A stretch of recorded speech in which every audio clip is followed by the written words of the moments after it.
Hello friends, इसमें यहाँ पर हम कुछ टॉपिक कवर कर रहे हैं। तो एडमिनिस्ट्रेटिव लॉ क्या होता है, तो उसका अगर एमसीक्यू है तो उसमें लिख देना कि वो लॉ जो बताता है वेरियस ऑर्गन्स ऑफ स्टेट के कि उनकी क्या पावर है, क्या रिस्पॉन्सिबिलिटीज़ हैं, क्या फंक्शंस हैं। ठीक है, स्टेट्स के जो ऑर्गन्स होते हैं उनकी क्या पावर है, क्या फंक्शंस हैं और क्या रिस्पॉन्सिबिलिटीज़ हैं। ठीक है, यही इसकी डेफिनेशन है और कोई डेफिनेशन नहीं है एडमिनिस्ट्रेटिव लॉ की। बाकी रट्टा मारने वाला क्वेश्चन तो आता नहीं है यूपीएससी में। अब सोर्सेज कहाँ हैं एडमिनिस्ट्रेटिव लॉ के? सोर्सेज हैं constitution of India, yes. Acts, yes. Statutes, yes. Ordinances, yes. Administrative directions, yes. Notifications, yes. Circulars, yes. सारे हैं। और जुडिशियल डिसीजंस, यस। ये सारे क्या हैं? सोर्सेज। तो 4 सोर्स हो गए मेन। एक तो जुडिशियल वाले, एक ये ऑर्डिनेंस वाले, और एक्ट्स एंड स्टैट्यूट्स, और कॉन्स्टिट्यूशन ऑफ इंडिया। 4 सोर्सेज हो गए एडमिनिस्ट्रेटिव लॉ के। ठीक है, हो गया। इसके बाद में हम जो देखेंगे मेन क्वेश्चन जो है वो आएगा आपका नेचुरल जस्टिस से। तो नेचुरल जस्टिस में क्या होता है? कॉमन सेंस होता है और कुछ नहीं होता है। क्या प्रिंसिपल है भाई? सिंपल सा प्रिंसिपल है यार, रूल अगेंस्ट बाइस। कोई बाइसनेस नहीं होनी चाहिए किसी भी तरीके की, चाहे पिक्यूनरी हो, चाहे पर्सनल हो, चाहे सब्जेक्ट मैटर वाली हो। तो ये 3 तरीके की होती हैं, पिक्यूनरी पैसे वाली, पर्सनल, और सब्जेक्ट मैटर बाइस। तो इसमें क्वेश्चन ये आएगा, तीनों में आप ऑप्शन लगा देना, ये होनी है। ठीक है, और अब मैं और आपको एमसीक्यू कराता हूँ इसकी।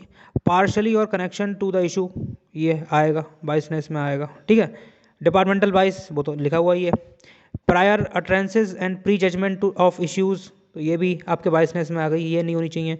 Action under direct dictation, action under dictation, ये भी आपकी जो है वो नहीं होनी चाहिए। तो ये चारों चीज़ें नहीं होनी चाहिए, जो जितनी मैंने आपको बताई ना कीवर्ड्स, ये ध्यान रख लो, यही एमसीक्यू में आएंगे। पहला तो आपका हो गया बाइसनेस नहीं होनी चाहिए, पिक्यूनरी, पर्सनल, सब्जेक्ट मैटर वाली कोई भी। और ये जो सब्जेक्ट मैटर वाली है, ये 4 कैटेगरी होती हैं इसकी।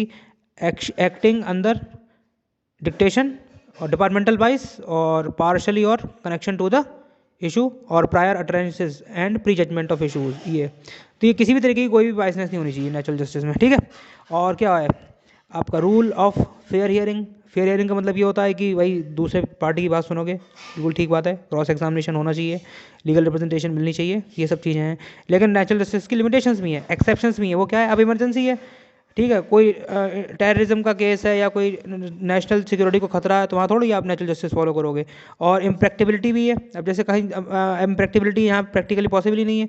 अब कहीं अगर कोई एंट्रेंस एग्जामिनेशन है, अब वहाँ पर नकल हो रही है, तो आप पूरे 10 लाख बच्चों से थोड़ी पूछोगे नकल करी थी कि नहीं करी थी।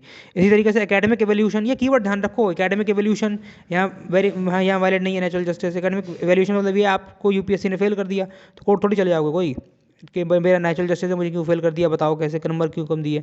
तो ये कोई वो नहीं है। तो एकेडमिक एवोल्यूशन में ये वैलिड नहीं होती नेचुरल जस्टिस, इम्प्रैक्टिबिलिटी में की कंडीशन में नहीं होती, और इंटरिम डिसिप्लिनरी एक्शन में नहीं होती। बस कीवर्ड याद रखो यार, पीएचडी क्यों कर रहे हो। इंटरिम डिसिप्लिनरी एक्शन में नेचुरल जस्टिस लॉ एप्लीकेबल नहीं है। ठीक है, मेनका गांधी वाला केस 1978, याद रख लियो, ईयर 1978 है। इनका पासपोर्ट ले लिया था मेनका गांधी का, तो इन्हें मतलब बुरा लग गया था बहुत। फिर इमरजेंसी बता दिया मैंने आपको, और स्टैट्यूटरी एक्सक्लूजन, ये तो ये कीवर्ड है जहाँ पर नेचुरल जस्टिस फॉलो नहीं करता। कहाँ नहीं करता? Statutory exclusion, yes. Emergency, yes. Maneka Gandhi 1978, yes. Interim disciplinary action, yes. Academic evaluation, yes. Impracticability, yes. तो ये है। तो यहाँ पर हम डिस्कस कर लिया पूरा टॉपिक, यही एमसीक्यू बनेंगे, बस कीवर्ड ध्यान रखना और कुछ नहीं है। आगे और डिस्कस करते रहेंगे। Thank you.